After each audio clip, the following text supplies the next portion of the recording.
Now, let's update you on that breaking news we brought you about airspace over Moldova being closed. Of course, the country bordering Ukraine to the west and then Russia as well. It's reopened after a security alert. Reports from a newspaper suggesting Romanian authorities alerted the Moldovans after an object similar to a drone belonging to another state, as they said, had flown over the airspace.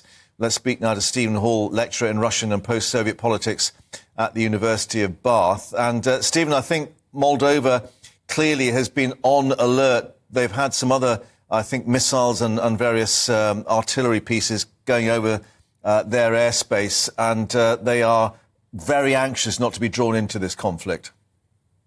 Well, certainly. They've had various missiles flying over Moldovan airspace because of Russia's war on Ukraine. And also they received intelligence from the Ukrainians fairly recently that there was going to be an attempted Russian coup in Moldova. And yesterday, Maia Sandu, the president of Moldova, announced that the Moldovan security services, having used the Ukrainian intelligence, had come to the same conclusion that there was going to be a potential coup by Russia. And then today we see that Moldova closed its airspace because Romania gave it information that there was a drone from another state in Moldova. So it's all very much smoke and mirrors, but also quite scary in Chisinau at the moment. And is this part of Putin's wargaming, if you like, from the Kremlin and and sort of trying to sow discord and confusion? Or is it that perhaps Russia is quite serious about launching some kind of military operation? Well, I think it's very much the case of sowing discord and trying to create disunity.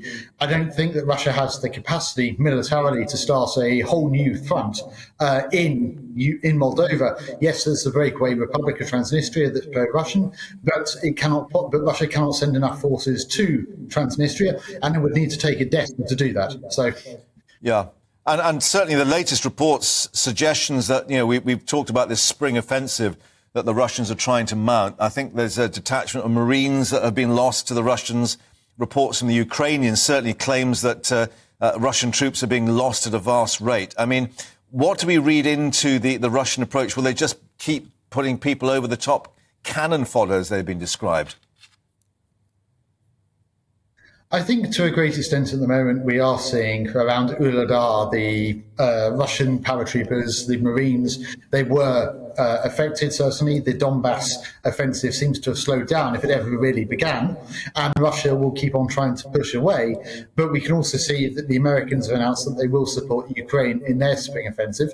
So it all depends on whether the Russians can manage to get their offensive to work, because if they can't, then the Ukrainians are likely to push back once they receive the military equipment that's coming their way.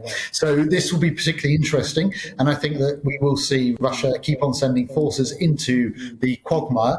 Whether they can be effective, that's a whole other question. Yeah, and of course we've got Ben Wallace joining other NATO ministers in Brussels this afternoon. We suspect clearly they're going to have to discuss this issue of warplanes, Poland being the latest to suggest, no, that's not going to be on the agenda for the moment. But we do remember that was the position with the tanks not that long ago.